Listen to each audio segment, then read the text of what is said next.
Sunday Mail and Coffee. Again, want to keep it as short as possible.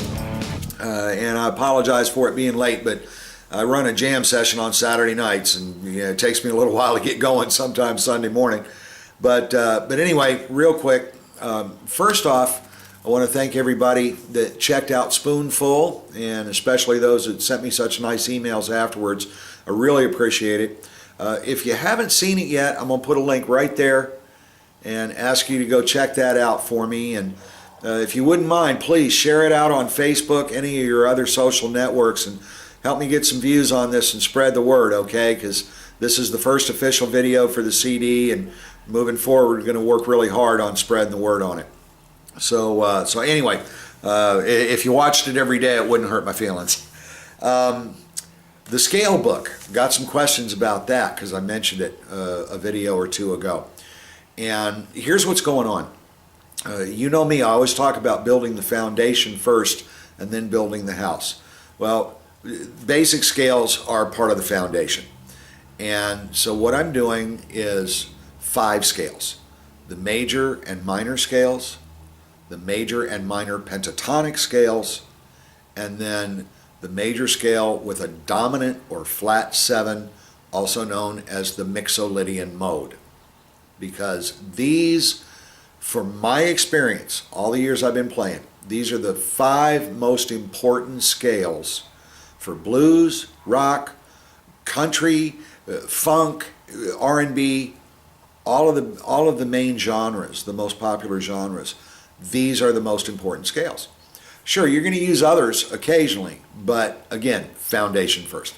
So I'm doing those 5 in every key so that you have the standard notation and the tab for all of them, okay? And I haven't figured out a price point yet, but it ain't going to be much because I want to make it as easily available as I can, okay? So I'll let you know more about that as I get towards the end of the project and get ready to release it.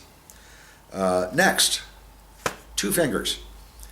I've had a lot of people ask me about whether I think it's better to use 2 fingers or 3 or 4 or a pick or slap, and if I recommend 2 fingers, do I believe in the strict 1-2-1-2 alternation? And first off, I don't recommend anything except that I recommend you be well on your way to being a bass player before you start thinking about slapping. The reason I say that is because slap really, oh golly, look at that big old bug. Did you guys see that big bomber go through here? Sorry. Anyway, where was I? Back to slap.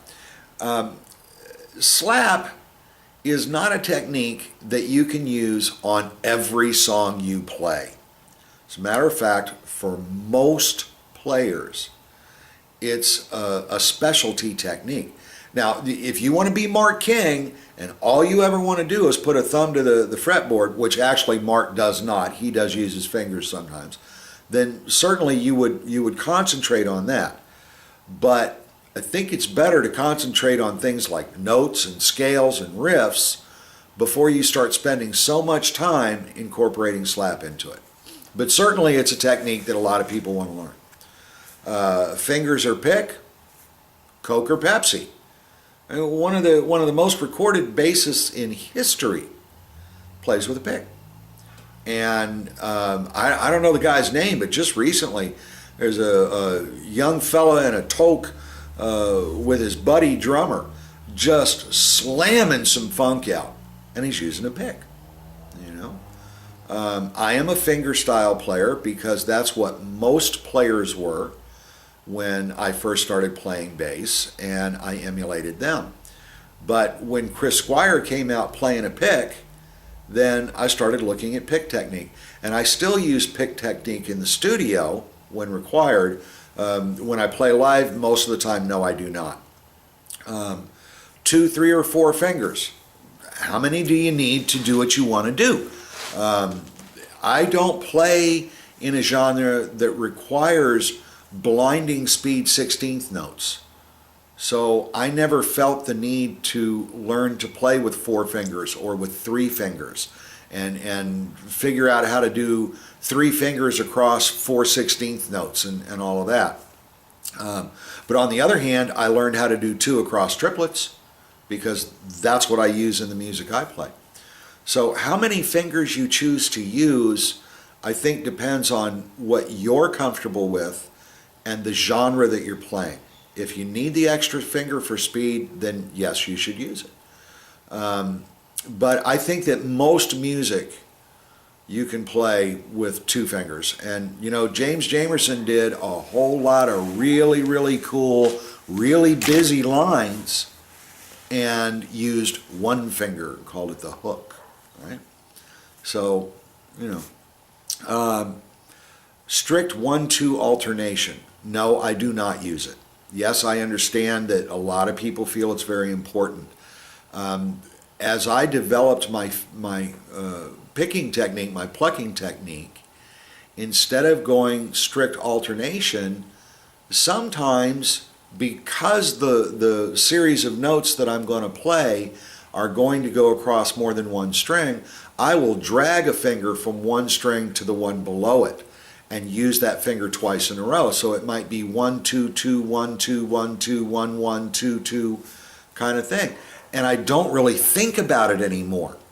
What I think about is executing the note and playing what I'm hearing in my head. And I've said this before. I said it in my essay, I Am a Bassist, and I've said it again and again. I don't care how you make the note sound, whether it's a pick, a finger, which finger, smack the thing with a hammer for all I care. What I care about is, does the note begin when it's supposed to? Is it a clean beginning? Is it full and proud? And does it end when it's supposed to? And if I can accomplish all those things, it shouldn't matter what I use to make the string start vibrating. Okay, so that's my little bit on right hand technique. Last thing, patterns versus notes. I have a lot of people, when they first come to me, even when they've been playing for years, if I say, show me a C sharp, show me another one, show me another one, they have to stop and think. Oh, there it is, right? Bad idea. Bad idea. Knowing where the notes are on the neck, if for no other reason, you need to know where to start the pattern that you're going to play. Now, it is true that every scale, every riff, every line, it's a mathematical pattern on the fretboard. I mean, think about it now. If you're doing a major scale, if you start on the E or the A string and use your second finger as your root note. So if I put that finger on 5th fret on the E string, that's an A. If I go 2, 4, 1, 2, 4, 1, 3, 4, just 1 finger per fret. 2, 4, 1, 2, 4, 1, 3, 4. That is a major scale pattern. And wherever I move it, if I do that pattern, I play a major scale. So if I start on 5th fret on the E string, it's an A major. If I start on 4th fret on the A string, it's a C major. But that pattern, that sequence of where the fingers go is always the same. And this is why people wonder why they need to know the notes. Well, if nothing else, you need to know where that pattern is going to start. And when someone yells out in a jam or something, C sharp, boy, you better know where that C sharp is. You don't want to stop and have to fish around for it. So that's why you need to know the notes. You need to know the patterns because the patterns are always the same regardless of key. Every pattern you would use in the key of G, you can translate that pattern to any other E, F, D, Z sharp demolished. I mean, it's always the pattern. And if you're weak on knowing where the notes are on your neck, then you need to fix that now. And if you're having problems understanding how to play in one key and then another key, then you need to look at your patterns and recognize what your fingering patterns are, and recognize that that same fingering pattern will produce the same results regardless of which key you're in. Okay? So that's the mail for today. And one other thing. I put out the exercises I do and the lessons I do because it's what seems to be of most value to the people that are watching the videos and reading the lessons.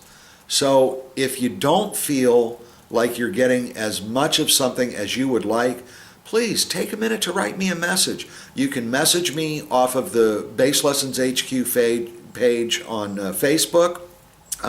You can send me an email from the website. But, if I don't know that you want to see something that I haven't already done, then I can't fix that for you, okay? So definitely let me know what you'd like to see more of. Keep asking me specific questions, and I'll do my best to answer all of them for you, okay? So until next time, have a great week. I'll see you soon with another secret lesson. And as always, aim high, play low. Peace.